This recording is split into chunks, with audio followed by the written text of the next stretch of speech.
बिस्मिल्लाहिर्रहमानिर्रहीम। अस्सलाम वालेकुम। आज मैं आपको वीडियो बनाने जा रहा हूँ रमज़ान के मुतालिक कि रमज़ान में कौन कौन सी चीज़ों को इस्तेमाल करनी चाहिए और कौन सी नहीं इस्तेमाल करनी चाहिए और कौन सी चीज़ें ताकत वाली है। इसके बारे में मैं आपको बताता हूँ इस वीडियो में। और रमज़ान में अक्सर लोग गुस्सा करते हैं, इसकी क्या क्या नुकसानात है और रमज़ान के मुतालिक आपको सब कुछ आपको बताने वाला हूँ। आइए वीडियो की तरफ जाते हैं। रोज़ा हर मुसलमान पर फ़र्ज़ है। इसमें अल्लाह ताला की रहमतें, मग़फ़िरतें और अल्लाह ताला इसमें बहुत ज़्यादा हमें नेमतें भी देता है और ये इतना बरकत वाला है। रोज़ा हर मुसलमान औरत पर फ़र्ज़ है, इसलिए हुज़ूर सल्लल्लाहु अलैहि वसल्लम ने इसके बारे में फ़रमाया है कि अगर कोई शख़्स रोज़ा नहीं रखता है, नबी करीम सल्लल्लाहु अलैहि वसल्लम का इरशाद है कि जो कोई शख़्स क़स्दन बिला किसी उज़र के रमज़ान का महीना अफ्तार कर दे, गैर रमज़ान का रोज़े रखे, तो इसका कोई बदल नहीं है। सारी उम्र रोज़े रखे, इसका कोई बदल नहीं है। हज़रत उबादा रज़ियल्लाह कहते हैं कि हुज़ूर सल्लल्लाहु अलैहि वसल्लम ने एक मरतबा जब रमज़ान शरीफ का महीना करीब आया और फरमाया कि रमज़ान का महीना आ चुका है जो बड़ी बरकत वाला है और अल्लाह ताला आपकी तरफ मुतवज्जे होता है और अपनी रहमत हासा नाजिल फरमाते हैं, खताओं गुनाहों को माफ़ फरमा देते हैं और दुआओं को कबूल करते हैं, तुम्हारे तनाफुस को देखते हैं और मलाइका पर फ़ख्र करते हैं। बस अल्लाह ताला को अपनी नेकी दिखलाओ। बदनसीब है वो लोग जो इस महीने में भी अल्लाह की रहमत से महरूम रह जाते हैं। अल्लाह ताला ने रमज़ान के मुतल्लिक हमें हुक्म फरमाते हैं, पारा नंबर 2, या अय्युहल्लज़ीना आमनू कुतिबा अलैकुमुस्सियाम कमा कुतिबा अलल्लज़ीना मिन क़ब्लिकुम लअल्लकुम तत्तकून। तर्जुमा, ए ईमान वालो, तुम पर रोज़ा फ़र्ज़ किया गया है जिस तरह के पहले लोगों पर फ़र्ज़ किया गया था ताकि तुम परहेज़गार बनो। अब मैं आपको बताता हूँ कि अफ्तार के वक़्त कौन सी चीज़ों को इस्तेमाल करनी चाहिए।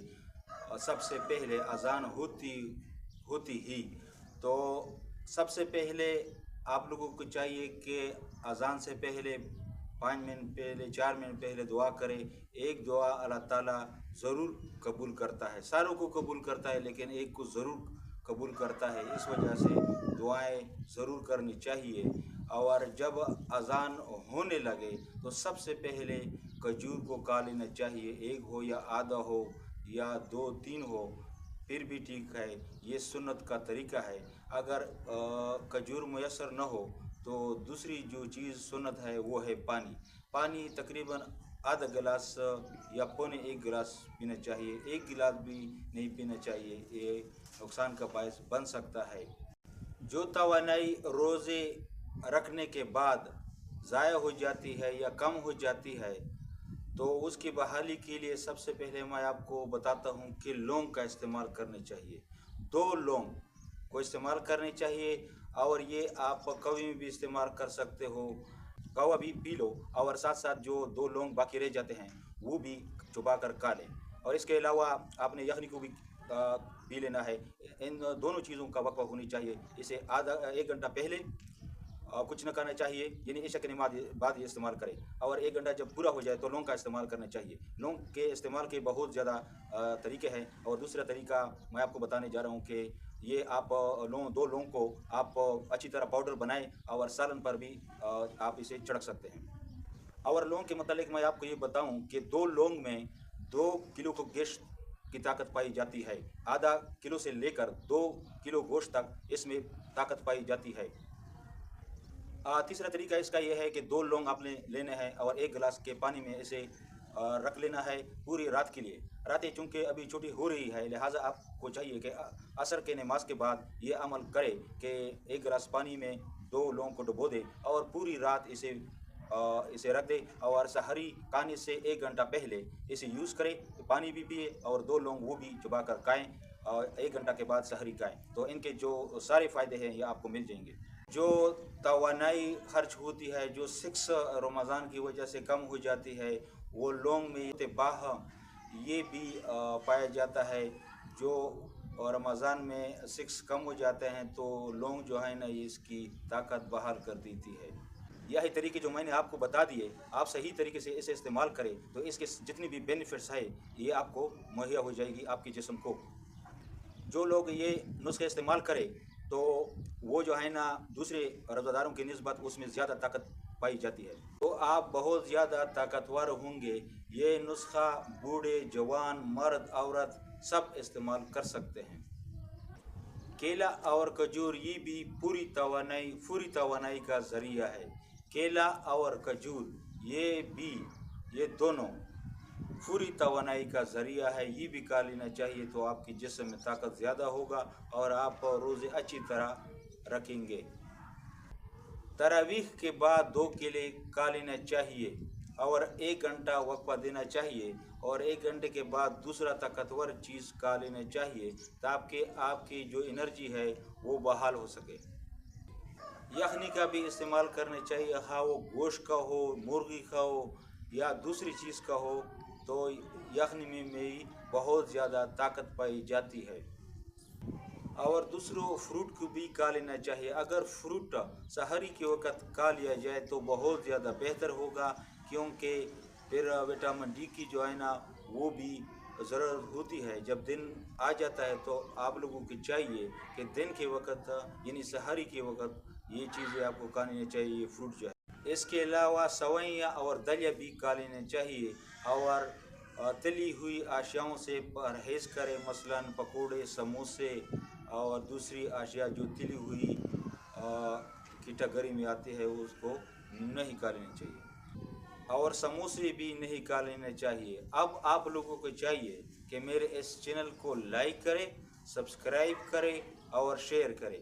شیئر اس لیے کریں تاکہ لوگوں کو پتہ چل سکے کہ روزے میں کیا کرنا چاہیے اور کیا نہیں کرنا چاہیے، کون سی چیزوں کو کھا لینا چاہیے اور کون سی چیزوں کو نہیں کھا لینا چاہیے، تو یہ ویڈیو ان کے لیے فائدہ مند ثابت ہوگی، اور اس ویڈیو کا جو مقصد ہے وہ بھی پورا ہو جائے گا۔ آپ کو بھی ثواب ملے گا زیادہ شیئر کرنے سے، اور جو ثواب مجھے ملے گا وہ میں پورے مسلمانوں کو انشاءاللہ ایصال ثواب کے لیے بھیجوں گا۔ تھوڑا سا سحری کے وقت میٹھی اشیاء بھی کھا لینی چاہیے، مثلا 1 گلاب جامن، اور گلاب جامن کی مقدار میں بھی میٹھی اشیاء کو تھوڑا سا کھا لینا چاہیے، جو 20 گرام ہو یا 25 گرام ہو یا زیادہ سے زیادہ 30 گرام ہو، تو اس سے زیادہ نہیں کھا لینا چاہیے، کیونکہ یہ میٹھی اشیاء تھوڑا سا کھا لینا چاہیے، کیونکہ جب عصر کا وقت ہوتا ہے تو روزہ دار کے ذہن میں شکر کی مقدار کم ہو جاتی ہے، جس کی وجہ سے اس کو غصہ آتا ہے۔ اور کبھی کبھی قدرت کا نظام ہے، کبھی کبھی اس طرح بھی ہوتا ہے کہ 12 گھنٹے 13 گھنٹے جب انسان بھوکا رہے تو ان کے ذہن میں خوشی کی لہر بھی پیدا ہو جاتی ہے، جو بڑی خوش قسمتی کی بات ہے۔ اور اس کے علاوہ اللہ تعالیٰ جب کوئی روزہ دار شخص جو ظہر کے نماز کے بعد ان کو جو ان کی جو معدے سے جو بو آتی ہے وہ اللہ تعالیٰ کو بہت پسند ہوتی ہے، تو روزہ دار لوگوں پر اللہ تعالیٰ رحمتیں، برکتیں، نعمتیں اور دعائیں کو قبول کرتے ہیں، یہ روزے کی وجہ سے ہوتی ہے۔ عصر کے وقت روزے دار کو غصہ آتا ہے تو اس دوران ہمیں چاہیے کہ اعوذ باللہ من الشیطان الرجیم یہ 10 مرتبہ صبح کے وقت پڑھ لینا چاہیے، اور ایک غصہ کرنے سے 1 سال کی طاقت ختم ہو جاتی ہے۔ اب میں آپ کو بتاتا ہوں کہ سحری میں کون سی چیزوں کو کھا لینا چاہیے۔ سحری میں خشک روٹی کو بھی کھا لینا چاہیے، اور چاول جو ہوتے ہیں وہ نہیں کھا لینا چاہیے، اور اس کے علاوہ چھولے جو ہے نا وہ نرم ہوتی ہے، وہ بھی اگر کھائے تو بہتر ہوگا۔ خشک روٹی سالن کے ساتھ کھا لینا چاہیے، اور اگر دہی ہو تو وہ بھی استعمال کرے، اور پراٹھے کو بھی استعمال نہ کرے کیونکہ یہ گیس پیدا کرتی ہے۔ سحری کھانے کے بعد آپ لوگوں کو چاہیے کہ 3 چھوٹی سبز الائچی کو کھائیں تو آپ کو پیاس نہیں لگے گی۔ اور رمضان شریف میں ایک بات کو نوٹ کر لینا چاہیے کہ ثواب تو بہت زیادہ ہے، لیکن اگر گناہ کر لیا جائے تو جتنا ثواب رمضان میں ملتا ہے اتنا گناہ بھی اتنی ہوتی ہے، تو ہمیں چاہیے کہ گناہوں سے پرہیز کریں वैसे टाइम पास मत करें। जो लोग कहते हैं कि भाई हम ताश खेलते हैं या दूसरी फजूल खेलते हैं या लड्डू खेलते हैं, तो इन चीज़ों से परहेज़ करने चाहिए। इसकी जगह तिलावत करें, नफलें पढ़े, क़ज़ा नमाज़ें पढ़े, या वैसे ज़िक्र अज़कार करें, तो ये हमारे लिए बहुत बेहतर होगा। तो वीडियो यहाँ तक काफ़ी है, इसमें मैंने आप लोगों को सब कुछ बता दिया। तो इजाज़त चाहता हूँ। अल्लाह हाफ़िज़।